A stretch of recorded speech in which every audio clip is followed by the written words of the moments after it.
Second on the list of Autobot cars is this one, Trailbreaker.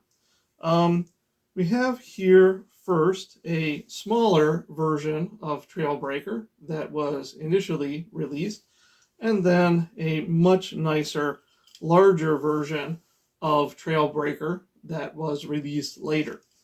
Trailbreaker transforms into a minivan, I guess, is the best way of describing it.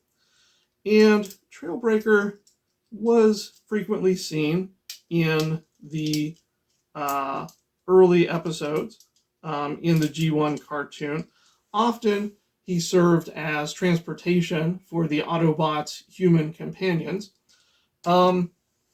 His primary function is listed as defensive strategist, and his motto is an Autobot's as good as the fuel in his tank.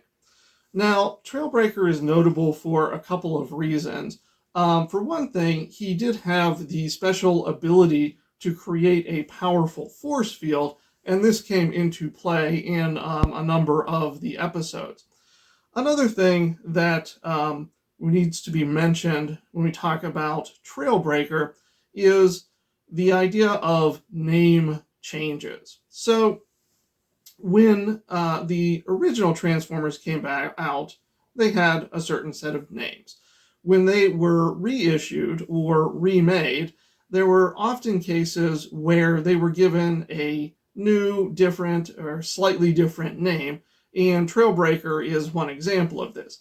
This toy, when it was released, came out with the name of Trail Cutter. Now, sometimes this is done, I believe, due to licensing or copyright issues, trademark issues, where a name that the Hasbro could use in the 80s is no longer available to them, and they choose a different name. Interestingly, there's a Trailbreaker that's come out just recently, and it's again named Trailbreaker. So sometimes the pattern is not always consistent. In one of the comic book series, it is actually the Autobot Whirl who gives Trailbreaker the suggestion to change his name to Trail Cutter to give himself more of an edge. But what it is that drives name changes is probably something that varies on a case-by-case basis.